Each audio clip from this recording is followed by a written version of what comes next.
The views expressed and the opinions given by their guests do not necessarily reflect those of the Odyssey Files hosts, its affiliates, or its sponsors. This is Susan Slaughter from Paranormal Caught on Camera, introducing you to the most epic show ever, the Odyssey Files with David Soyering and Michael O'Neill. You're welcome. Pew, pew, pew, pew. Oh! Kim, what are you doing? Well, I'm telling Mike and Dave, it's time to get on the show. Oh, well, the Odyssey Files starts now.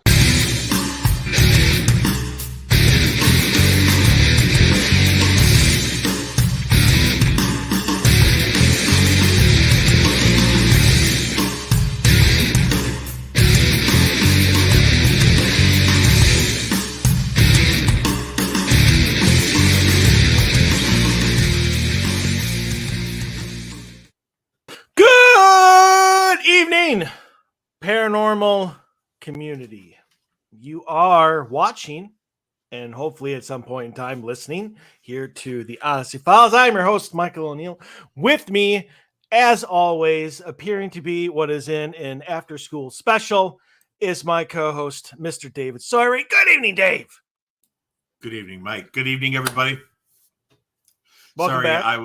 Thanks. Sorry, I was off there a couple of weeks. I've been having a little bit of issues, so just bear with me. If you see me looking like I'm coughing, like I'm going to pass out and fall out of the chair or something, I'll be okay. Yep. So it'll be on mute. But anyway, it's good to be back. It's good to be back. I miss doing this on Mondays. I hate when I can't do it. So it's good to be back on. And I'm ready. I'm excited. I'm excited to do some stories, excited to kind of dissect some topics.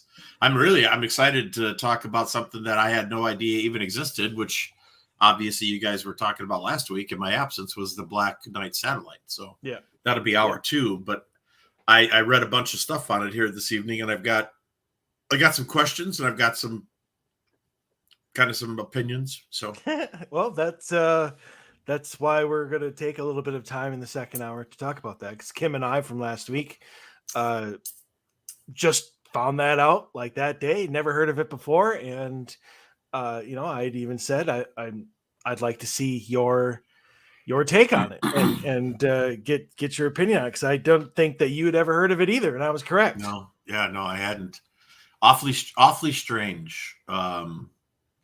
Really, and I don't want to do a prelude to it, but I'll just say this: it's awfully strange that even way back in the day that Nikola Tesla thought that possibly that he was communicating with that satellite, which is, you're going back to the 1890s now, when Tesla was really doing some stuff that was way ahead of his time, which we just talked about tonight in a future show coming up. We're going to actually talk about Nikola Tesla, because the guy was a genius. The guy was so far ahead of his time, and he was having a lot of what he considered to be conversations with otherworldly beings.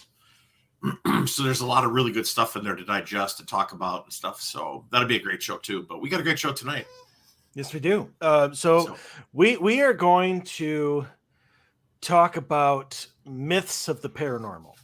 Basically, what a lot of people commonly believe are attributed to the paranormal, and even though the paranormal goes, into cryptids and UFOs, I think probably most of our stuff, and I don't know what all yours are, Dave, but probably stick more to the supernatural part of it.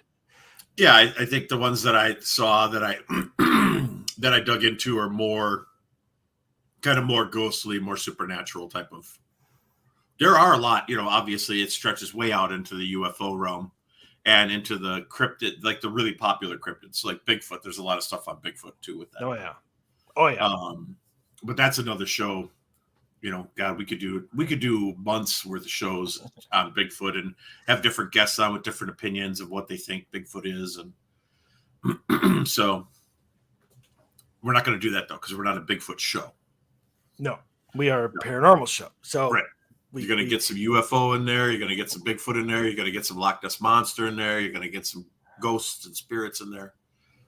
Demons and angels. Absolutely. So that besides the Black Knight satellite, Scatolite. Wow. I guess that would be if they suddenly launched turds into outer space. Possibly. Would that be a scatolite? Like scat, yeah. Scatolite. Although the picture I saw, and we'll talk more about that too. But they said it's, of course, it's a thermal space tarp. blanket. Yeah, a thermal blanket. And then somebody actually posted a picture of what a thermal blanket looks like, and I look back at the photo and I'm like, I'm just not feeling it. That goes right back to Roswell when the crash happened and they found the metal and they were folding it up like aluminum foil and it was expanding back to its normal shape. And then they're like, what the hell is this stuff that we found? And then it's a weather balloon. Yeah, and then they go. They're like, oh my God, a UFO crash. We got some incredible stuff, including aliens.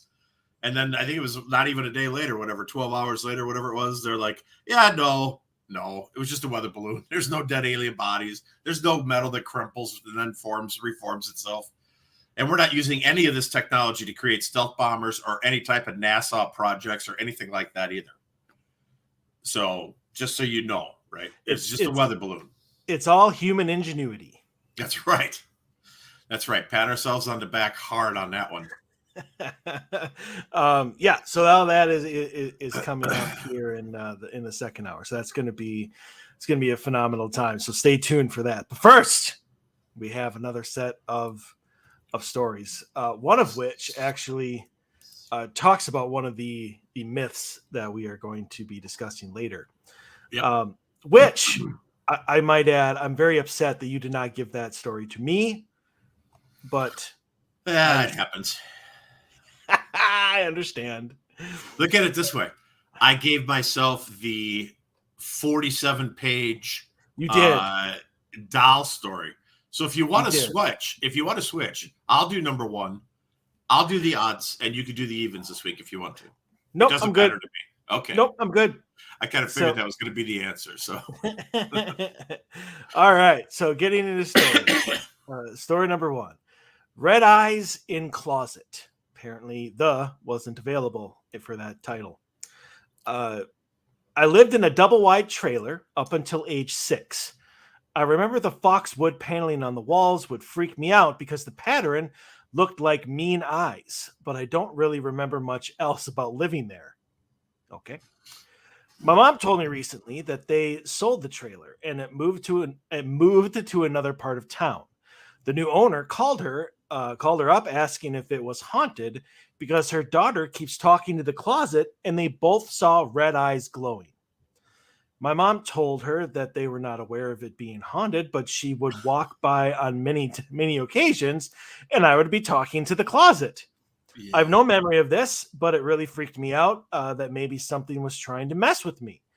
I've had lifelong OCD and anxiety with scary, intrusive thoughts, and sometimes as a kid, I would almost think that something else lived in my brain torturing me. Anyone have a guess?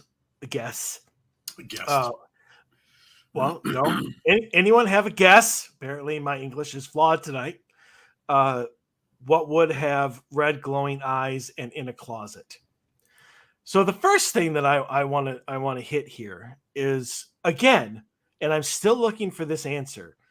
Why does everything have a closet? Like every freaking entity comes out of the closet. Mm-hmm. Is it like a symbolic type thing? I don't know. I don't know if we just inherently find closets creepy like basements, because you almost never ever have a case, a residential case, where somebody in the home hates the basement. Right. Everybody hates their basement. Doesn't matter if it's finished or unfinished. Right. They hate the basement. Yep. And I don't know if that's a societal thing, like one of those where people that now that we keep pumping out show after show after show that deals with demonic entities, that everybody now thinks everything is demonic. I don't know. So because everybody hates their basement in movies and shows and stuff, does everybody now hate their basement? Again, don't know. But the closet and corners, every effing entity out there is either seen in a corner or they're seen in the closet. They're not like dancing in the middle of the room. They're in the closet staring at them, or they're in the corner staring at them. Right. I don't know why. Nobody's ever been able to ask me or answer that question for me. No idea. So here we go again with another closet story. Now, obviously, if let's just say for the sake of argument, there is an entity, there is a spirit, whatever. It's obviously attached to the house because it stayed with the house as it moved across town, which I find hilarious, but that's just me. So I mean, probably the reason why you don't remember it is you probably blocked it out. You know, if you really wanted to figure that out, like an alien abduction, you just go to a hypnotist, hypnotherapist, whatever, and see if she can go back to that time where you were talking to your closet. But obviously you got out. I don't think anything was in your mind torturing you. I think that's just a neurotic way of being a kid. I'm sure there's a lot of kids who are that kind of way, like, I'm so, I'm so distraught about, whatever, because I have to do homework, whatever. It's been a long time since I've been a kid. What can I say? Whatever the children are doing these days. But obviously you got out just fine. I mean, yeah, you have OCD, but who knows? Maybe there's nothing saying that your experiences as a kid are the reasons why this happened. Because I know a hell of a lot of people who have had no paranormal experiences whatsoever, who are OCD and have, societal anxiety and stuff. Yeah, absolutely.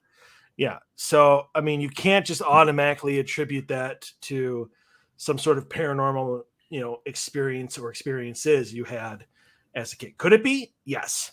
Is it? Who knows? Honestly, if this thing keeps up or whatever, or maybe now that this other new homeowner has seen it along with their daughter, if it continues, get a team in there, get a reputable medium in there to clear it out. If anything, it could be a former homeowner just trying to scare the people who are there. I don't think it's demonic in any way. I don't even think it's evil. Just because it's red eyes does not automatically equal evil. Usually it does. I know, Dave, you're probably going to disagree with me on that one, which is fine. Yeah, I was going to say, to me, really more yellow eyes to me would be like really evil. Red eyes could just be a reflection of light. Because I mean, I've taken pictures and I've seen things myself where if you change your perspective and move a little bit, the red eyes disappear. But if you're looking at it in a specific way, they look like they're glowing red.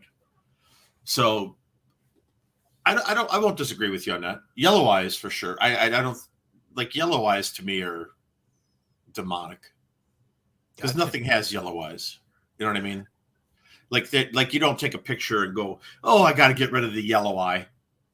Right? You take a picture and you go, "I got to use the red eye filter." Mm-hmm. You don't ever see. There's no yellow eye filter, so that's fair. So I mean, going on the assumption that there is something in the home, get a team in there, get a medium in there, reputable team medium, and see what they come up with. See if they can get rid of it for you. See what they can, what answers they can bring you. But for the author of this, I hate to be so blunt. Get over it. You're not in that home anymore. It's not following you. If you want to know if that has affected you in some way, go to a hypnotherapist and see what they can come out in your memories. Yeah, I agree with a lot of the stuff you said. It's definitely not demonic. If it was demonic, we'd be talking about attacks here. We'd be talking about mental and physical abuse. Obviously, the goal is possession, but it takes a long time. It's that you don't get possessed overnight. So you would have a long time of oppression and depression and things that would really screw your life up. You know, you lived in a double wide until you were age 6. I agree with you in a sense, you know, move on from it, I guess. I mean, you said get over it. I would say move on from it. Same thing. Tomato, tomato. Exactly. Yeah. Mine's just not quite as like sharp edged. That's all. Talk about it. Talk about it. That's the best therapy there is. Talk about it to your friends. Talk about it to your family, your aunts, your uncle. Talk about it to people who were at the trailer. See if people that were there saw something too, but at the time didn't want to freak you out even more, or didn't want to accept it themselves. And maybe now, years later, and the trailer's gone, and there's no more concern.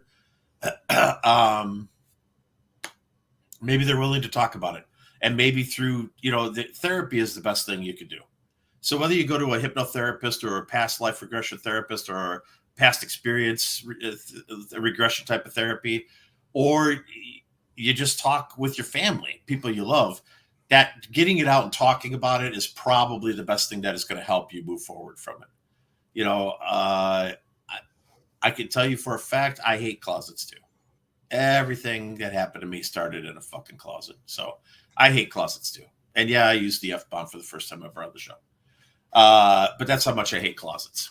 So, does it start there? Yeah, I agree with Mike. It's the basement, closets, corners, and attics. If your house had an attic. It always seems to be those places, but I'm not a big fan of closets either. So, we got a little brotherhood, I guess, with that. But that's about it. I mean, nobody got hurt. I don't think that it's fair for you to blame your OCD and anxiety and scary intrusive thoughts on your life up until age 6. I don't think that's fair for you as a human being to put yourself in such a tiny little box and then just pile all the shit of your life into that box. That's just it. Don't do that to yourself. You're just hurting yourself. So talk about it, share thoughts, share your feelings, share your fear, share it all. Cry about it if you have to when you're talking about it. Get it out of your system. Get it out of your mind. Get it out of your brain. Just let it out. And trust me. I mean, I know you don't know. Just trust me. The more you talk about it, the better you're going to feel. You will not feel worse. You'll feel better. So it might take a little bit. It's not going to happen overnight, but you got to start sometime. You got to start someplace. So, all right. Anything else? Nope. Okay. Number 2, do you attract demons into your life? Before I even read it, I'm going to answer the question.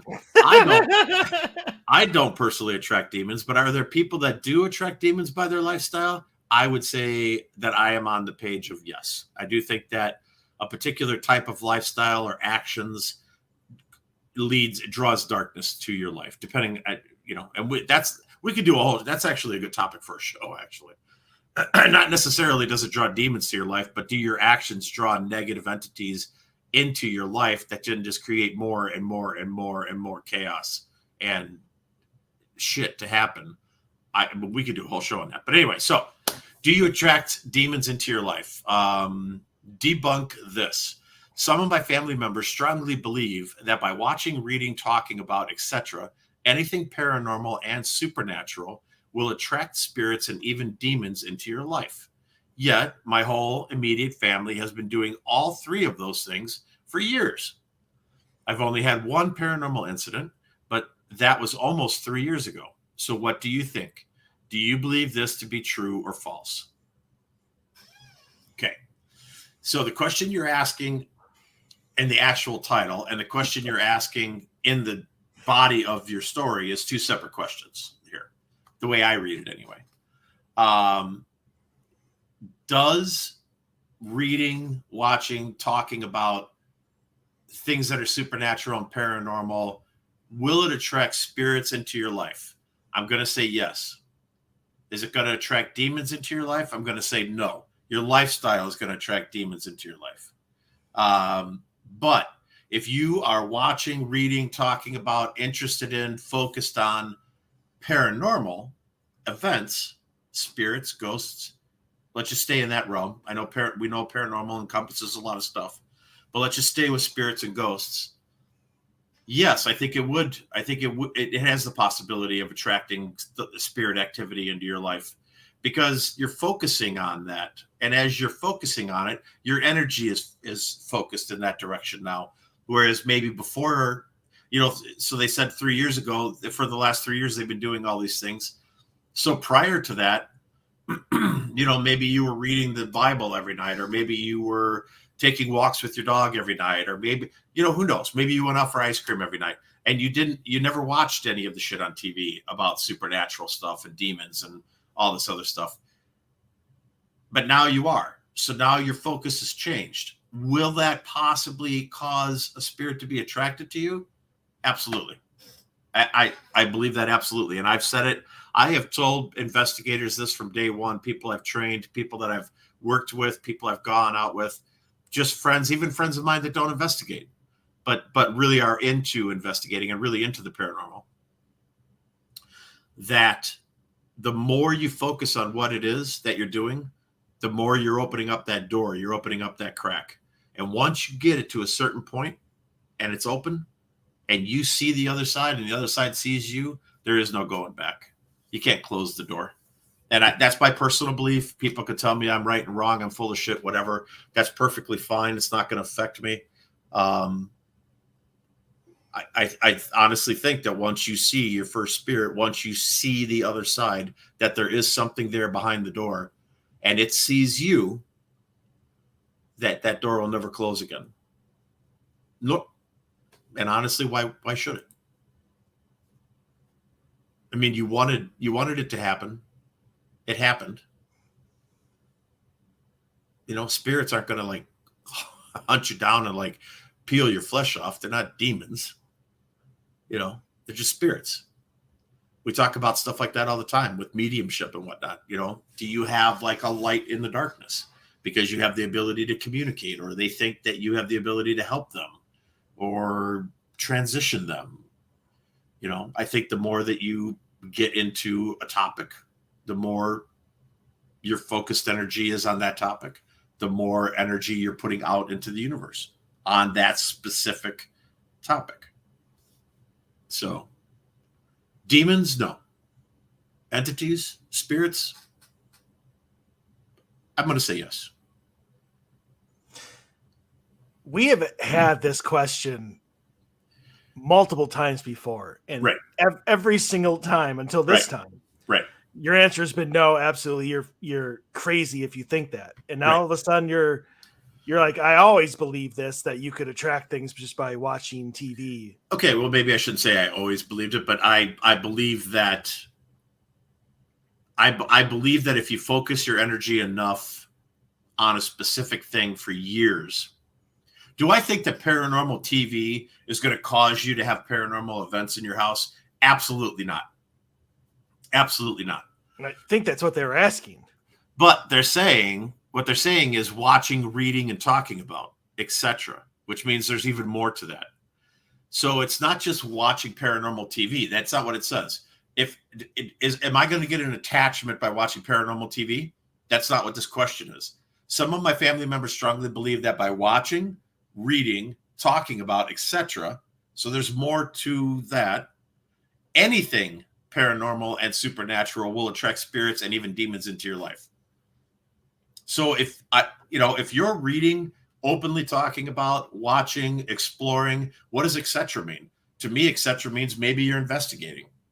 Maybe you've taken it to the next step. Maybe you've watched one too many shows and think that you're the Superman of paranormal investigations.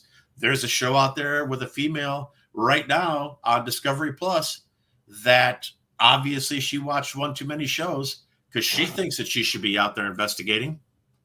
I'm not going to say who it is. You'll have to tell me because I don't know what you're talking about. Good God. I wanted to just run into a wall head first until I'd either destroyed the brain cells that understood what TV is or knock myself unconscious so I didn't have to listen to her voice anymore. It's the worst, absolutely worst show ever conceptually put together in the history of paranormal TV. What is the show? What is the show with the idiot with the masks, with the freaking potato sack mask? What was the name of that damn show again? Oh, Ghost Bait. Ghost Bait. I would give Ghost Bait an 8 out of 10 if I compared it 1-to-1 with this show. You have to tell me the name of this person over in Facebook. I will. I want to know now. Send it over Facebook while I'm talking. Okay. So anyway, because I really want to know. I'm going to send it to you right now. All right. So all right. you go ahead and put your 2 cents in there, or your thoughts on what your thoughts are, without picking my thoughts apart. All right, that's fair. All right. So when I first read the title, "Do You Attract Demons into Your Life?"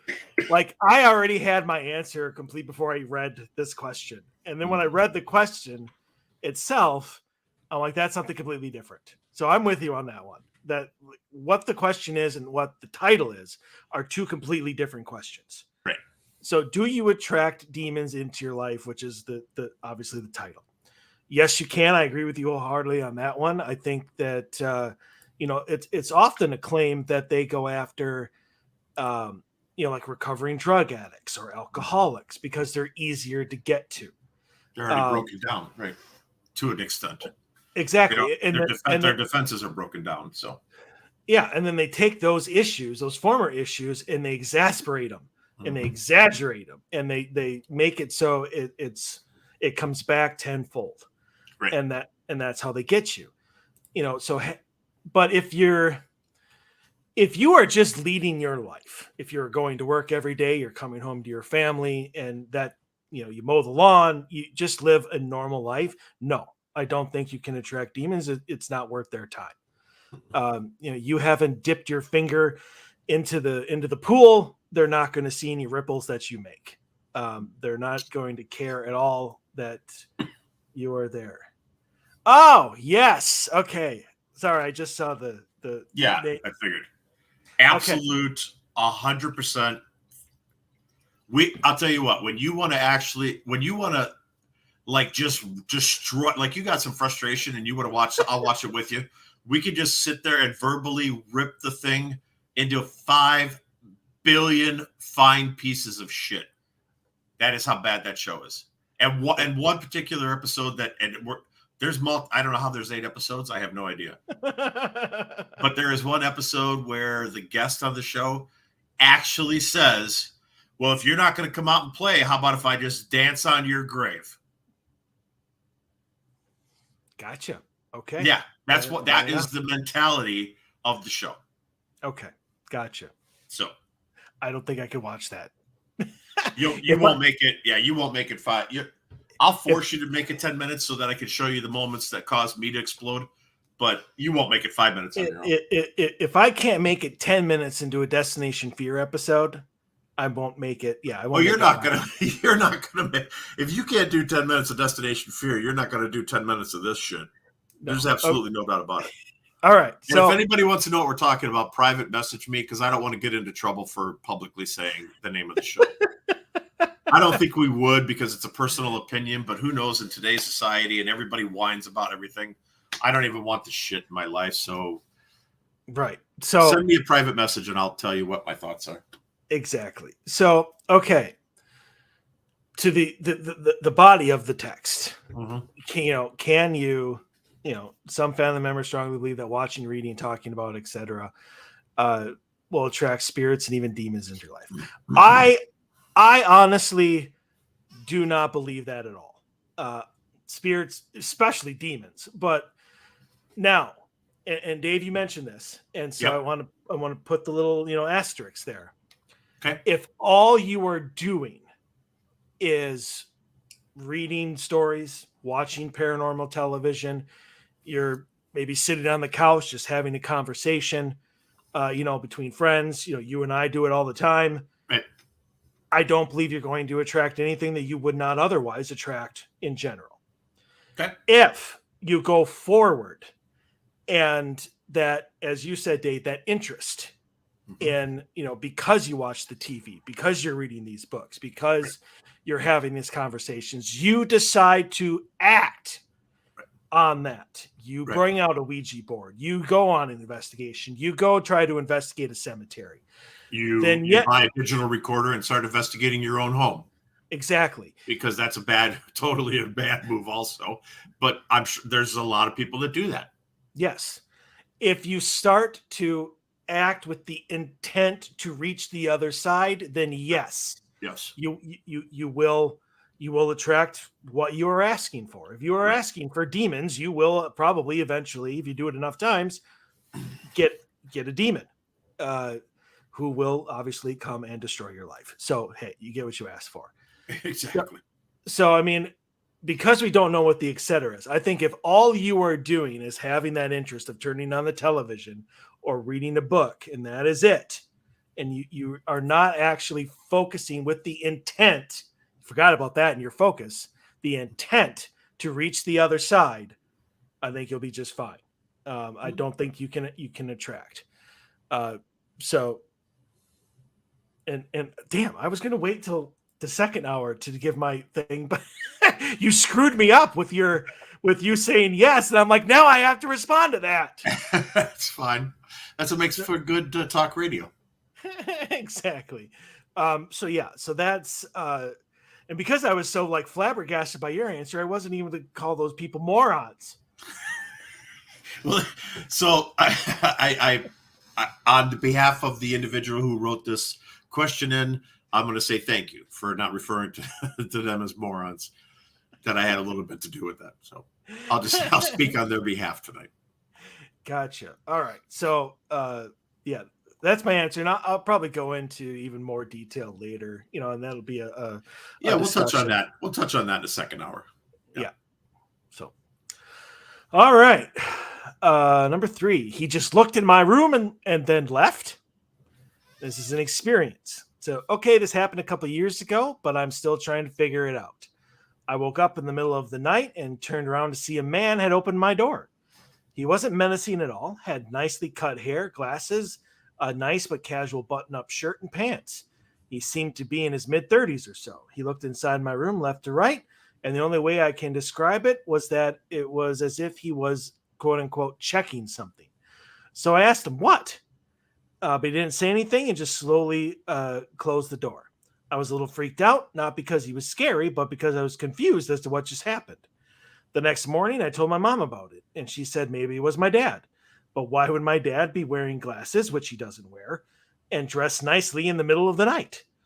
Anyways, it never happened again, but I'm wondering if this was some kind of ghost or my imagination. So to put it simply, I think what you encountered was residual energy. It didn't interact with you whatsoever. It almost made the motions of maybe what a father would do. Open the door, check the room, look left to right, make sure everything is good in the room, shut the door and leave. Right. So, it might have happened again. It just didn't wake you up. But even if it didn't, I don't think it was a conscious entity. You were not being haunted. You don't have an attachment. I think what you saw is you woke up in the proper time to see a replay of an event that probably happened almost every night of something from the past history of the house. So I really wouldn't worry about it. I mean, it doesn't really sound like you're worried about it, but you're still trying to figure it out. Yep. You can move on from this. I just think that you saw that tape playing over again. You happened to be awake when it happened. You don't need to think about it anymore. I'm with you 100%.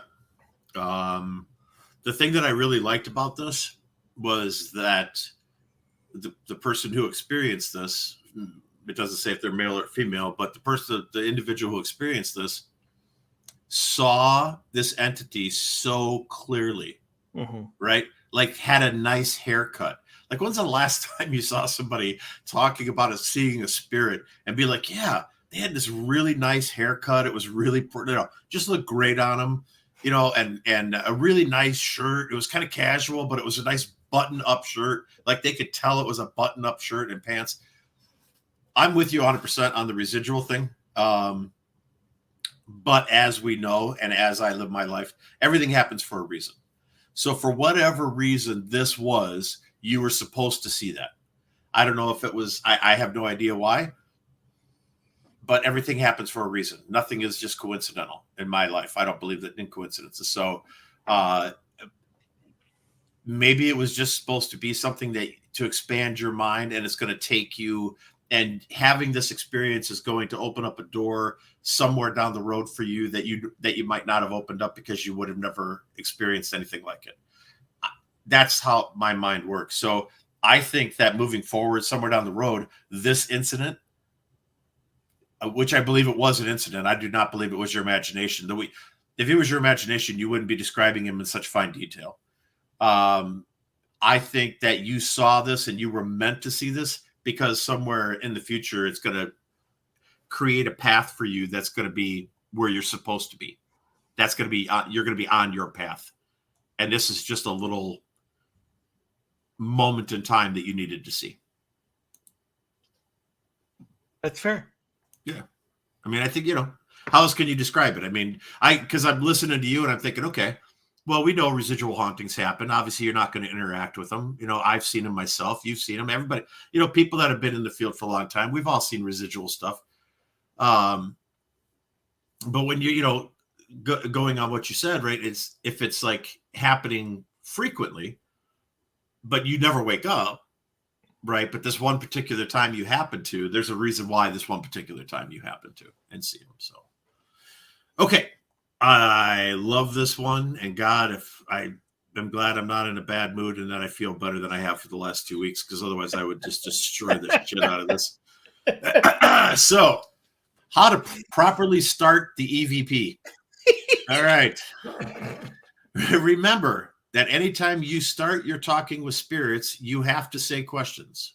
If you want negative spirits to say, demand, because I was doing this and something said demand, like that was what worked. Be careful with what you say because you don't want to invite negative things. You'll know if you have angered a spirit. Always say goodbye. Remember to say it cannot follow you. So, this is not a question, but I chose it anyway, because this obviously is meant to be some sort of advice on how to properly do an EVP session. Now, I can't get into this the way I want to tonight, so I'm sure I'm going to readdress this down the road when I'm a little healthier. But I will say this about it tonight. You heard what I read. Throw that shit out of your head. Pretend like I never ever said it. Don't do anything whatever I just read that you heard, do not do anything like this. That is not how you do an EVP session. I'm going to let Mike destroy this one because I know he's just waiting to dive into the deep end here on this.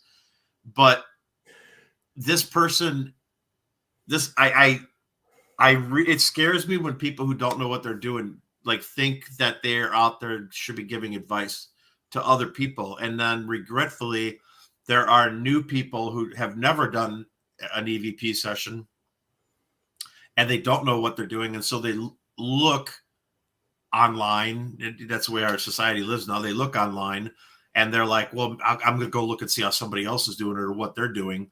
And then I'll use that as a guideline, or I'll do what they do because they're writing about it. But okay, please, please, please, please, just throw that shit out. If you want to know how to do an EVP session, and you're in Minnesota, call me and I'll do it. I'll go out and do an EVP session with you and show you how you should do it.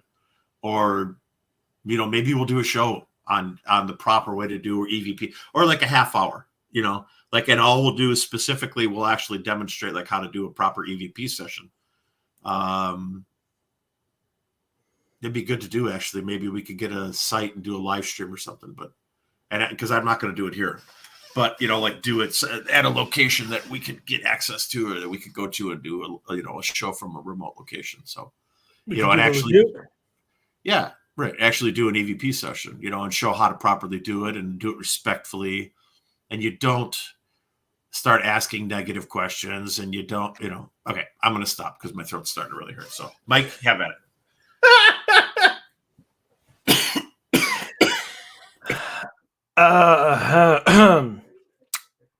wow, I don't even know where to begin. Like I can't choose whether to just address the question or just start swearing, because not only is just everything that this person said completely idiotic, but he didn't even write it very well. Like you have to say questions. No, you have to ask questions. So basically, like half of my answer, if this were being typed out, would just be a bunch of like those symbols. Like like after Yes. Yes. that's what half of my answer would look like. Okay. Remember that anytime you start talking to spirits, you have to ask questions. Yes, you do. But that's not all you have to do, or that's not all you can do. Right. And like we know, like some of the best EVPs we've ever gotten don't come during question sessions. They come during normal conversation questions like, hey, what'd you have for dinner last night? Well, it was Tuesday. So it was Taco Tuesday at the house. And so was making tacos and I made some refried beans. And then, and then all of a sudden you get this great EVP that comes in like, I love tacos, and we catch those and we laugh about it because we're just like, okay, well, that's great, man. I'm glad you like tacos too, Exactly. And as I said, not everything has to be a question. You can make a statement and then, wait for any sort of a response. Right. If you want negative spirits to say demand, I think even though he wrote it in a completely obnoxious and idiotic fashion, I think he's pretty much saying you have to demand. I got that feeling like you're commanding them in such a way that you're binding them is kind of what my mind went to with that statement. I mean, a lot of trying to bind them. Right. I mean, a lot of investigators who believe that they are dealing with demons like to start out with questions, in the name of Jesus Christ, I command you, right. That sort of thing. Right. That's not going to work against a regular, like, former homeowner who's just trying to enjoy his house after passing away. Right. When you demand spirits to do this, you're going to get kicked in the nuts. And sometimes I mean that literally. Like all of a sudden you're going to feel a huge pain in your groin area because some spirit just kicked you in the nuts. Or a burning sensation on your arm or your back or your neck because they're going to smack you or scratch you because you're being disrespectful. Right. Or you find the professional spirits and they're just going to leave you alone. They're not even going to bother with you. You're not going to get anything.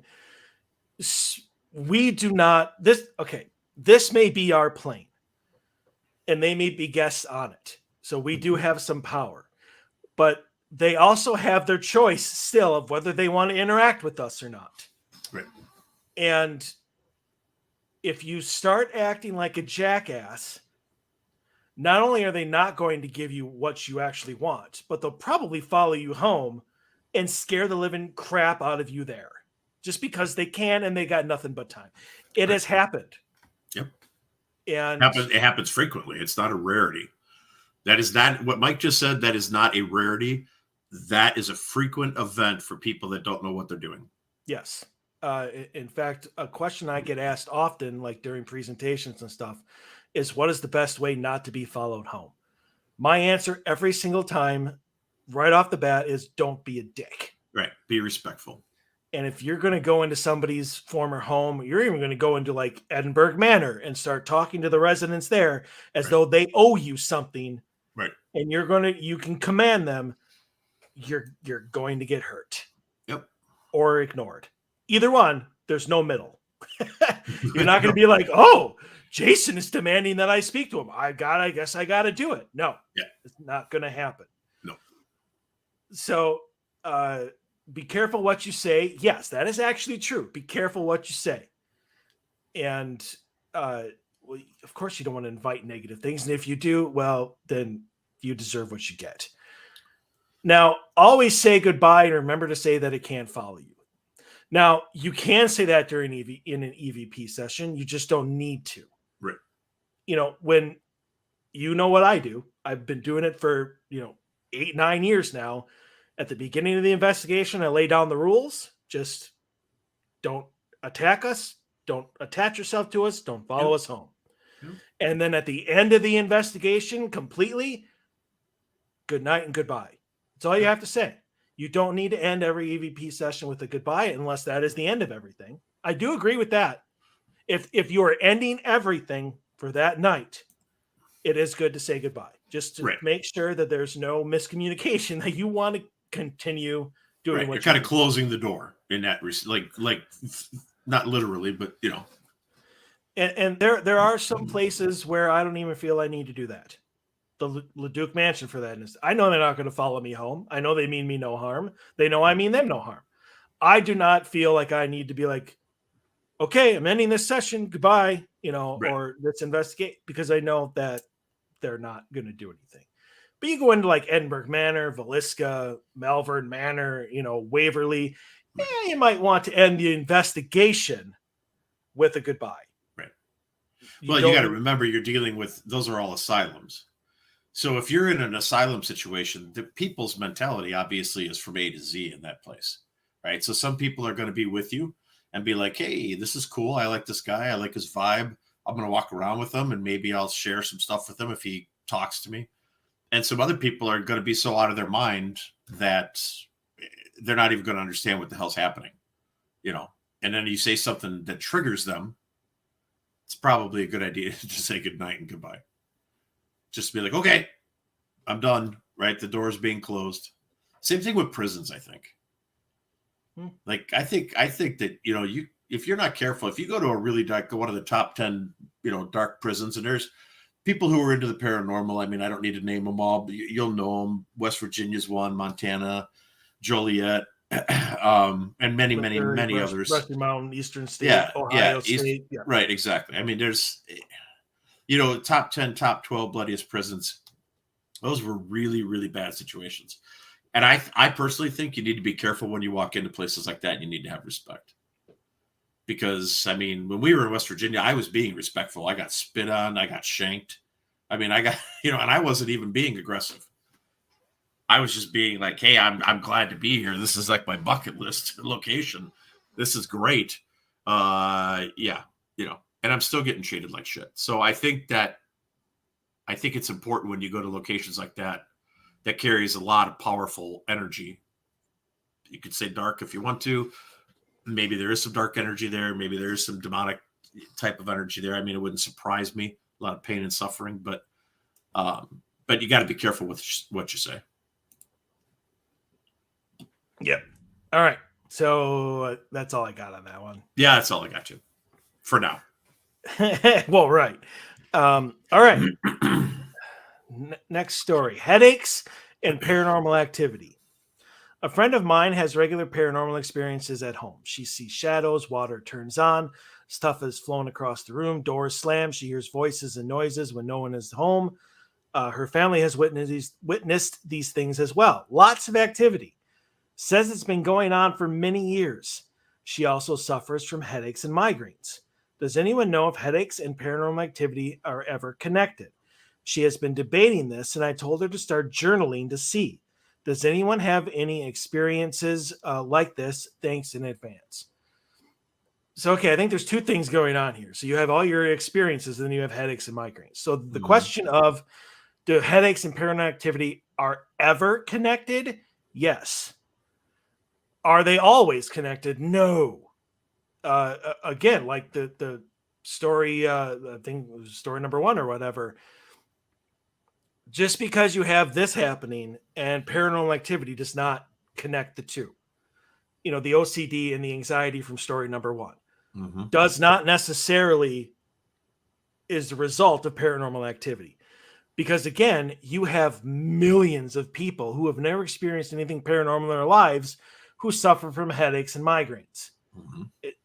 Now, so I guess this is one of those, can headaches be caused by the paranormal? Yes. Are headaches paranormal in origin? No. Mhm. Not even close. No. So I absolutely love the fact that you told this person to journal, because I think that is an amazing idea, because then you can correlate the two. Right. You know, if she is constantly experiencing headaches and migraines, and within 2 minutes or before, 2 minutes after, whatever, something paranormal happens, you might be able to connect those two. Mm-hmm. If something paranormal happens on Sunday and she gets a headache or a migraine on Tuesday, probably not. Mm-hmm. So I think the journaling idea is amazing, and I hope that she does it. And honestly, I hope you get whatever it is you're looking for, either the answers that yes, it is, or you get the relief in knowing that it's just a normal something that is going on with her with the headaches and migraines. But to the fact of the matter of the fact that years have happened, or years have gone by where this stuff has happened and you haven't done anything about it, is interesting to me, because you would think that after all this, with doors slamming, things being thrown, it's either not happening as often as this story might actually make us believe. Like a door slams in August and then the next paranormal experience happens in December, that sort of thing. It can be taken a lot of different ways. So It depends on, I think, and I'm sorry, I didn't mean to interrupt you, be rude here, but I think it depends on the size of the event. Mm-hmm. Like if I saw the curtain move, right? Or it's my glass of milk flew off the kitchen table and hit the fireplace and shattered in the living room, right? I think it depends on the, like truly, like how powerful the event was, and because and we don't know this to be a fact, but I just about everybody who's really into the paranormal and investigating and researching or whatever, we all are on the same page. I think that those major events like that, those major explosion type of events, use so much energy that they're just not a regular thing. It's just not, you just don't see that. There are stories out there. I'm not saying there isn't. There are stories out there that usually have demonic nature to them, which I think demonic stuff has much more energy than just a normal spirit would. But, but I don't think that I just don't think that's normal. I just don't think that you're going to see shit flying across the room every day or every other day. I think it's going to be more subtle stuff. I just had a thought that I want to throw out there because of what you just said. Yeah. And that is, as paranormal investigators, we have certain ideas of what things can be, right? Based on the claims, which is why, as a client, it's very, very important that you tell your investigator, whoever's helping you out, everything you know. Everything, right? Don't tell us what you think we want to hear, and leave out the stuff you're embarrassed about or whatever. Just lay it all out, man. Let us just soak it all in. Right. Yeah, great piece of advice. And so that was just the start of what I was going to say. Yeah. So when it comes to certain claims, when you say door slamming, footsteps, I heard voices, they all have roughly the same type of explanation to them, whether it's a natural occurrence or whether it's somebody trying to get your attention or whether it's residual. Like, we have a very slim amount of answers that it could be. Mm-hmm. When you start throwing in those big ass events of, like, just using your example, milk flying off the kitchen table, going into the living room and smashing again, those small answers are no longer applicable. Correct. Because they don't answer that. So now you have to start broadening it. Are we talking about poltergeist? Are we talking about demonic? Are we talking about a very angry, spirit? Are we talking about psychokinesis? Somebody in the home doing it. I know that's kind of a poltergeist, but kind of poltergeistish, yeah. But right. Still, right. So I mean, we have to broaden that. So depending on the claim, which is why it's very important you tell us all the claims so Right. that we can come up at least with a very plausible theory. Well, we have And to have a starting point.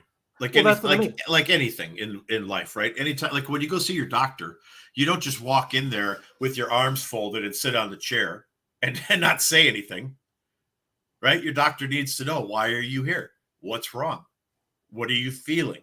You know, point me in the right direction so I can look in that direction and help you with what's happening. I'm going through that shit right now. So, you know, it's the same thing. It's the same thing in the paranormal world.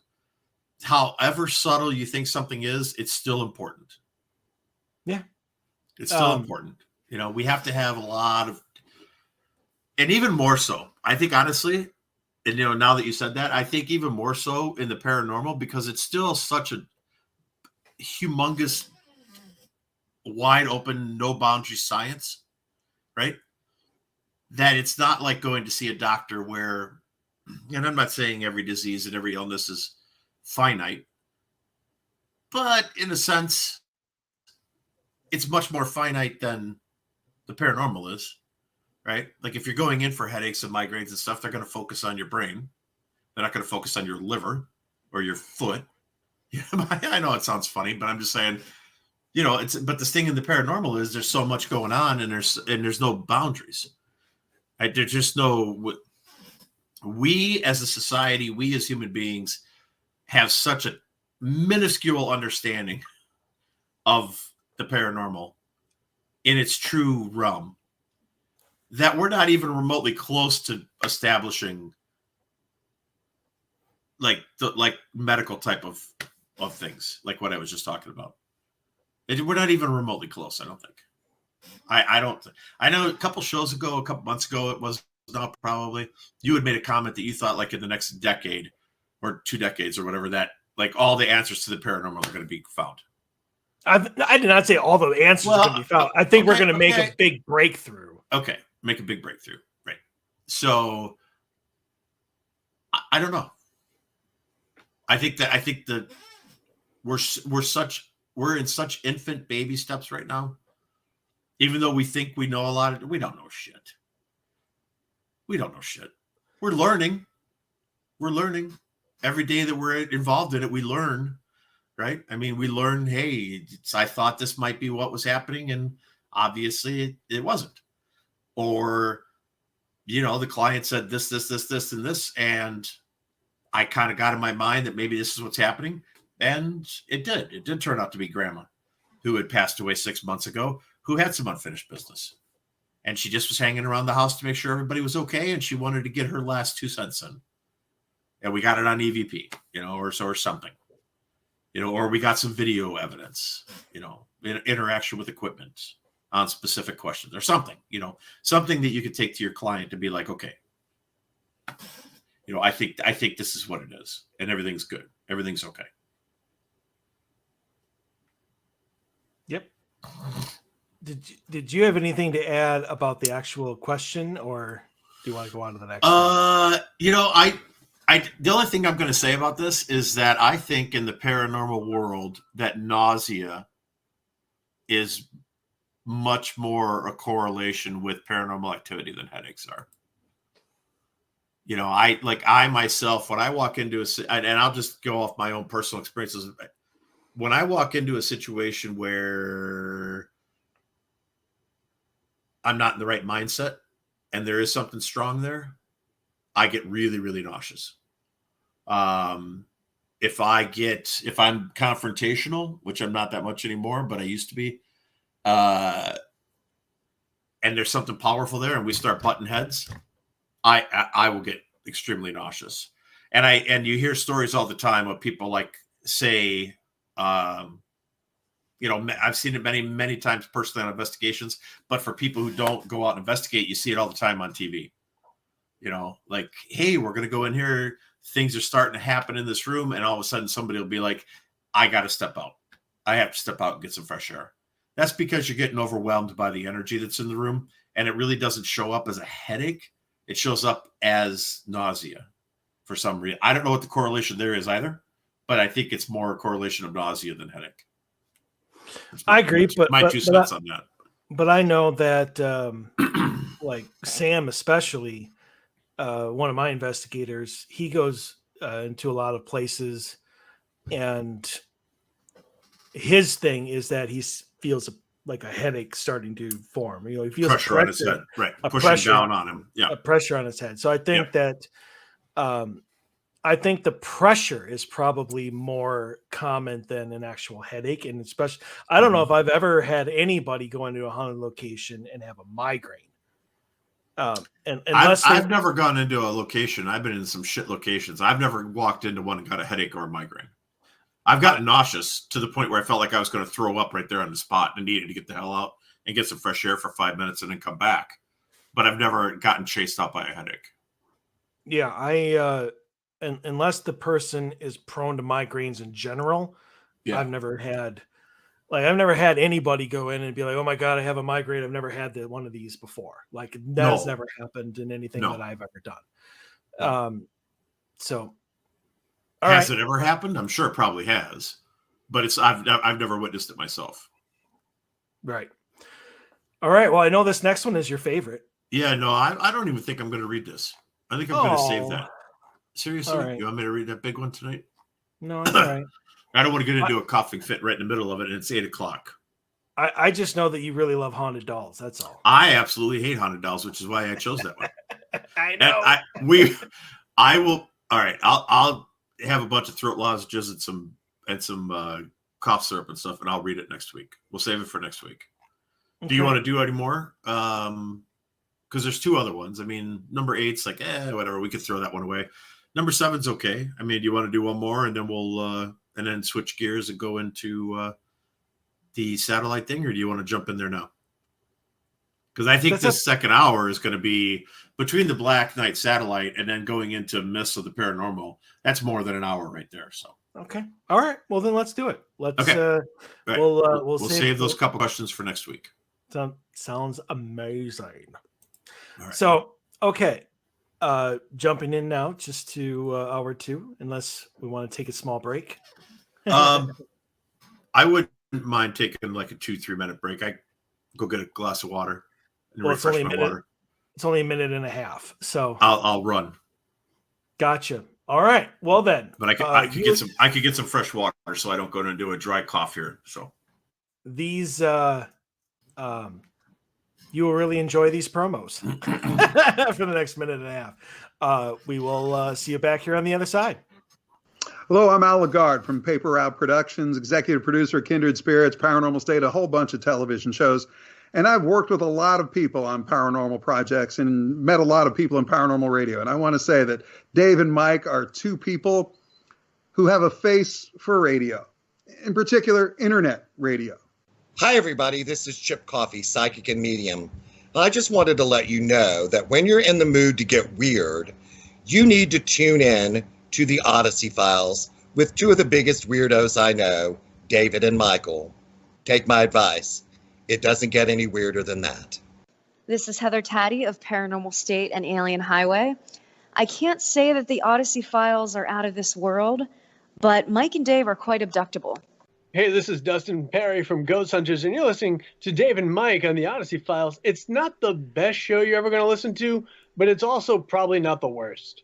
Hey, this is Mike Couch from Lost Limbs Foundation. Make sure you check out Mike and Dave on the Odyssey Files because they really need the listeners.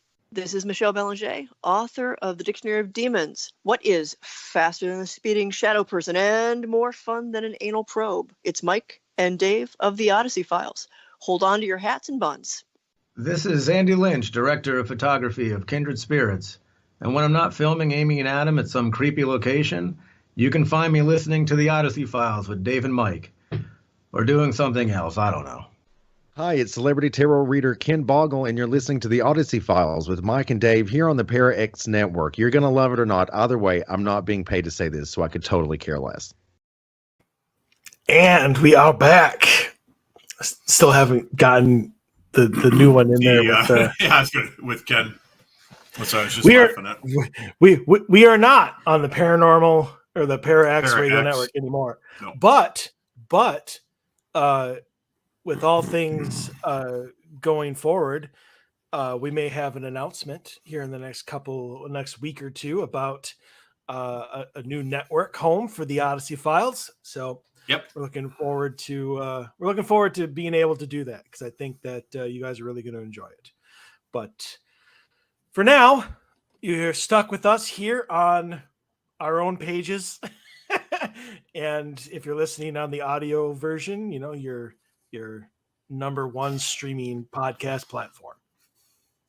But we have we have two different topics here tonight. The first one is a layover from last week, where Kim and I were talking about alien conspiracies. And one of the things that we came across, or that I came across, which neither one of us had heard and which Dave had not heard of, is this alien conspiracy of the Black Knight satellite. I don't know if the rhyming of that was on purpose or what, but supposedly it is a 12 to 13,000 year old satellite that is in our polar orbit and was put there so long ago, and apparently still manned by aliens in order to watch over us on Earth. And one of the comments that I had made is I would like to hear what Dave's opinions on this would be, and that we might even do a show on it. Right. But instead, we're just going to kind of add it to this one because I mentioned it to him this afternoon, and apparently you found enough to interest you. Yeah, it is interesting. So I looked at the picture. Obviously there's like a really great picture out there that was taken from the International Space Station. Yep. There's some critics and some non-believers who immediately are like, well, cameras glitch all the time, and maybe what happened was it captured an image from a different location, and then it glitched out, and then it sent this image into an area where there wasn't anything even there. First of all, okay, shut up. If you're going to try and put out a forward of an argument or some intelligent debate, then have some intelligence. Okay. The cameras that are on the International Space Station are probably the most flawless cameras ever created. They're not sending up the Kodak Instamatic disc camera to the frickin' space station to take photos of outer space as we're trying to expand our horizons. Okay, so people, if you want to have a debate, I love debates. Let's debate, but don't start a debate with something that's just so asinine that you immediately get sent to the sidelines. Okay, all right. Secondly, looking at the picture, it is definitely not what I would consider to be a man-made satellite. No. It could be man-made. Space blanket. Oh, the thermal cover. Yes, thank you. Thermal cover. That's one of the big theories that everybody's jumping to, is it's this thermal cover. So, like I had said earlier tonight, if you were listening, that there's an article. There's a ton of articles on this, by the way. There's a lot. We could research this and probably do a whole show on it, because it goes back to Tesla. Like I said earlier, if you were listening and stuff, and I really want to do a show on Tesla coming up here. And I'm sure that it's this whole Black Knight satellite, when we talk about Tesla, is going to come back into play. But I think from the photo, there's over 100,000 satellites in space. People are pumping them out. I don't remember the numbers now, but God, I remember when we did a show a while back, and I actually found the numbers from NASA about how many satellites are getting launched a day or every week. And we were both looking at each other like, that is absolutely ridiculous. Because I thought like it happened once every 6 months or 4 or 5 times a year that we pumped a satellite into outer space, and they were sending like 12 a month, 15, 18 a month, something like that. So is there a possibility that this is a foreign type of origin satellite? Absolutely. 100%. Can it be? Sure, it could be. Is it? Okay. So here's my question. This is what confuses me. If this is alien technology, All right. Why? I guess two questions here. Number one, why is it only seen so sporadically? It's flowing in an orbit around the Earth that when they saw it, nobody on the planet Earth had the ability to put a satellite into orbit on that elliptical path. That's a fact. That is a fact. That's not a misnomer. That's not some person sitting on the sidelines. That is a fact from NASA and everybody's space, everybody in the world, the Soviets, the Chinese, and us, really the three countries that were racing for space. Nobody could put a satellite into that orbit at that time, yet it was there.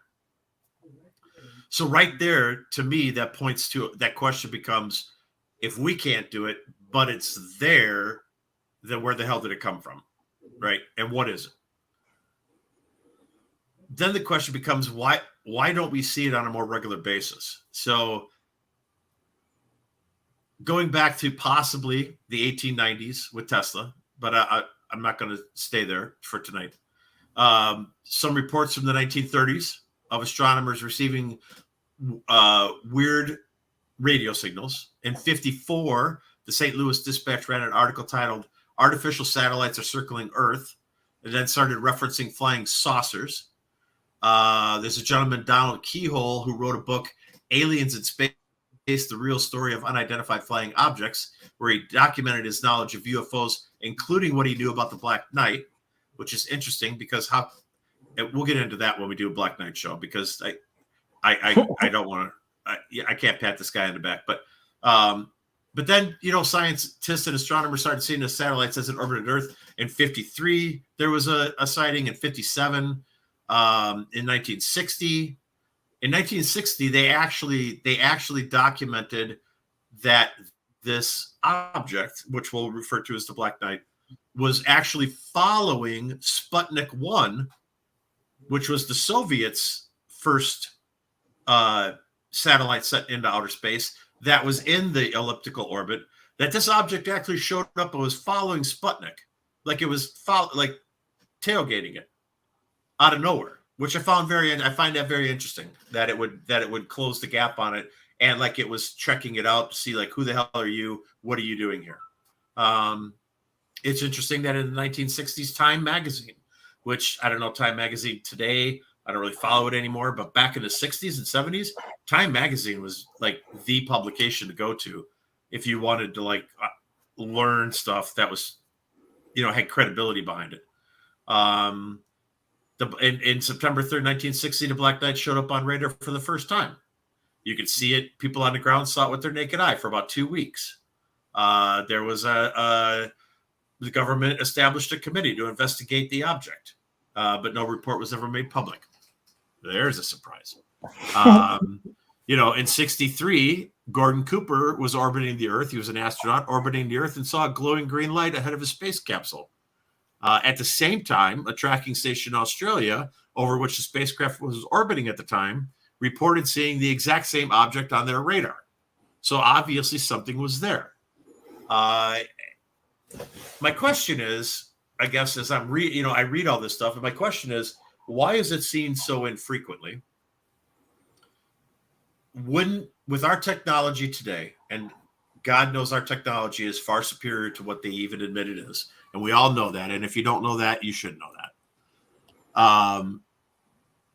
Why are we not able to track this thing? Or do we already know that it is of alien origin somehow? Do we already know that?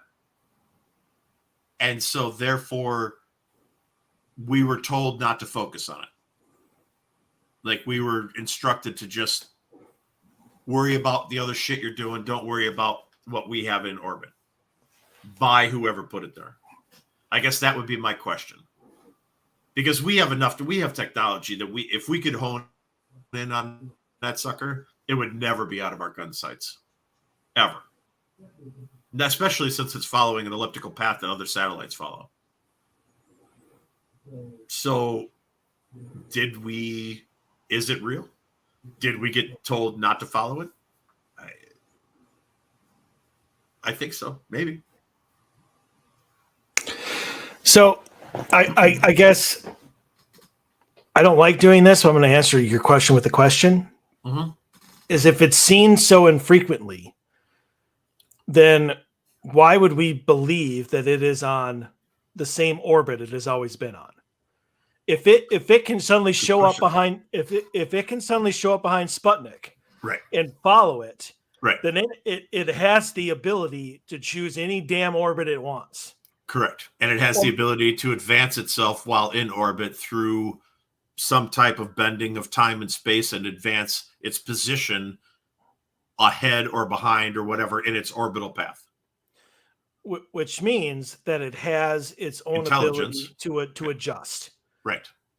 Does it even need to follow an orbit? Can it stay above our North Pole and never move? Good question, but wouldn't we see it? I I think we could see. I don't think there's an object in our sky, in outer space, that we can't track. I believe that. I don't think that there's any hiding spots now with our technology now. I just don't think there's any hiding spots left. Maybe the ocean, but we're not talking ocean. We're not talking about going into the trenches. We're talking about outer space. So right from the beginning last week, as I was reading this, I had the same question. I'm like, how have we not seen this thing before? Like how, like we have millions of telescopes aimed at the sky every day, and yet we can't see it.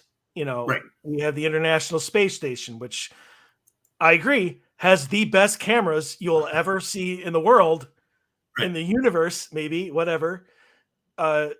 You're not going to get pixelation. No. They probably have 500 megapixels cameras up there, so you're not going to get a bad photo. But yet, beyond that one that supposedly was a thermal cover, never, but as far as we know, has never been seen or photographed. Well, and that's a key word right there that you just said. As far as we know, because I'll guarantee you that there are other photographs of it. More than likely, I don't believe that that's like a one and done type of thing.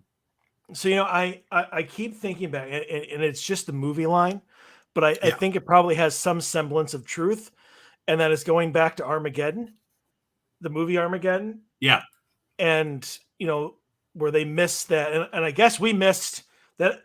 It's actually a recent article I saw where apparently like there's this big ass meteoroid or whatever that's going like 72,000 miles an hour, and we just like found it, and it's like in our solar system, right by us. So but I remember when asked, well, how did we miss this? Billy Bob Thornton's line was, well, our near Earth collision budgets, it's $1 million, which allows us to track 3% of the sky. And he's like, with all due respect, Mr. President, it's a big ass sky. So it is a big ass sky. So are we just missing it because it's so small in comparison with the Earth and black? Obviously, it's supposedly black.